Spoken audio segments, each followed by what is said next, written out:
Welcome back. We continue now in our series, our ufoundations series on meditation. And we've been looking at the pros and the cons of meditation. And the goal is to clearly convince you, if but temporarily, to seek out meditation as a strategy for you to not only develop yourself, but to help others develop. Let's take a look now at the pro side. The last video we did was on the cons. And we said that there was a lot of things that mitigate or work against not being a meditator. Or in some cases, going deeply within oneself. Some of us do that through prayer. Some of us do that through quiet time. Some of us do that through silence. There are a lot of ways to get to the inner self, and that's what we're really talking about. Our inner self, our interiority versus our exteriority. We spend most of our life, it seems, on the outside. And we learn that's learned behavior that takes place very early in our life. So we said that until we actually go within ourselves, we are unaware. We are unaware. And let's get our pen going here. We are unaware of who we are in God and who God is in us. There's a lot of conflict that goes on. And some of it develops into hate or judgment. And that weakens us internally and externally. We get out of touch with what reality is. Reality, to a certain extent, is not what we think it is, because we are grasping the external forces that are working against us. And we think that that's what our reality is, what we see, touch, taste, and feel.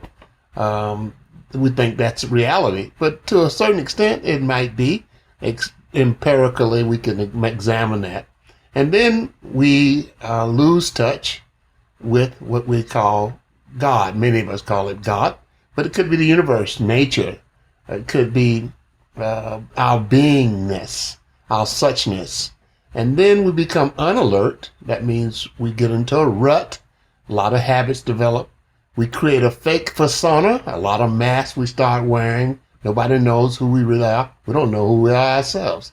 And that develops to a certain extent in a disbelief in ourselves because we never really explored who we are.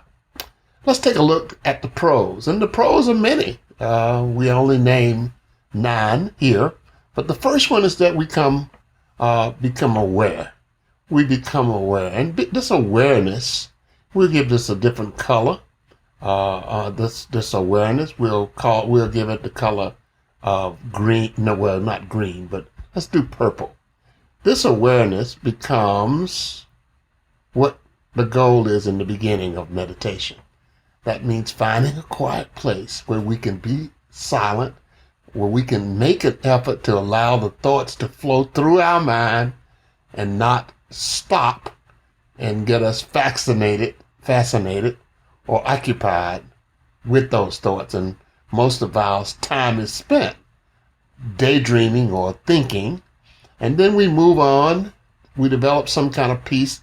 That's what I mean when I say silence develops. And that peace, that silence that results from meditation leads us to an awareness of the most important thing in life, which is love.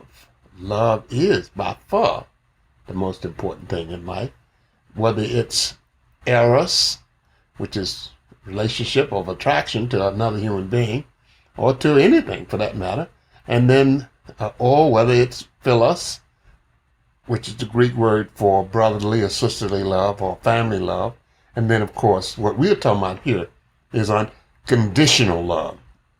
Now, we gather from our awareness and this inner peace that comes from our meditation and this unconditional love, a lot of energy. It's a new kind of energy that develops within us This energy connects us to the universe. And once we become connected to the universe, we experience a whole new view of life, a whole new experience of life. And we find ourselves for the first time making that connection between why I'm here and why I exist.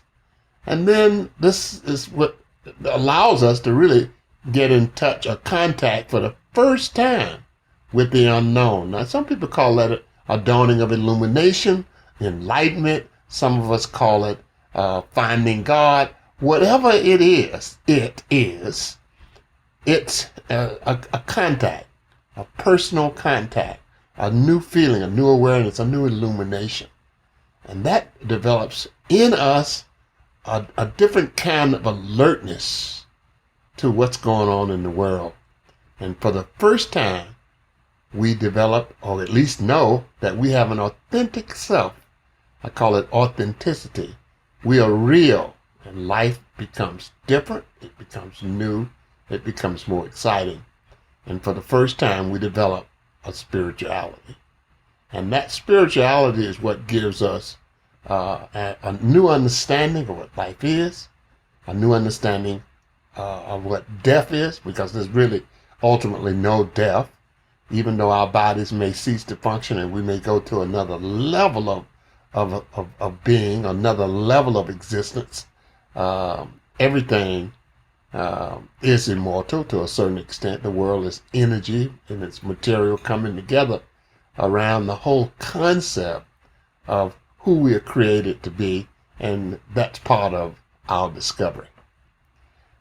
Well, we're going to take another look at our concept of meditation as we go deeper into what awareness is, what inner peace is, what unconditional love is.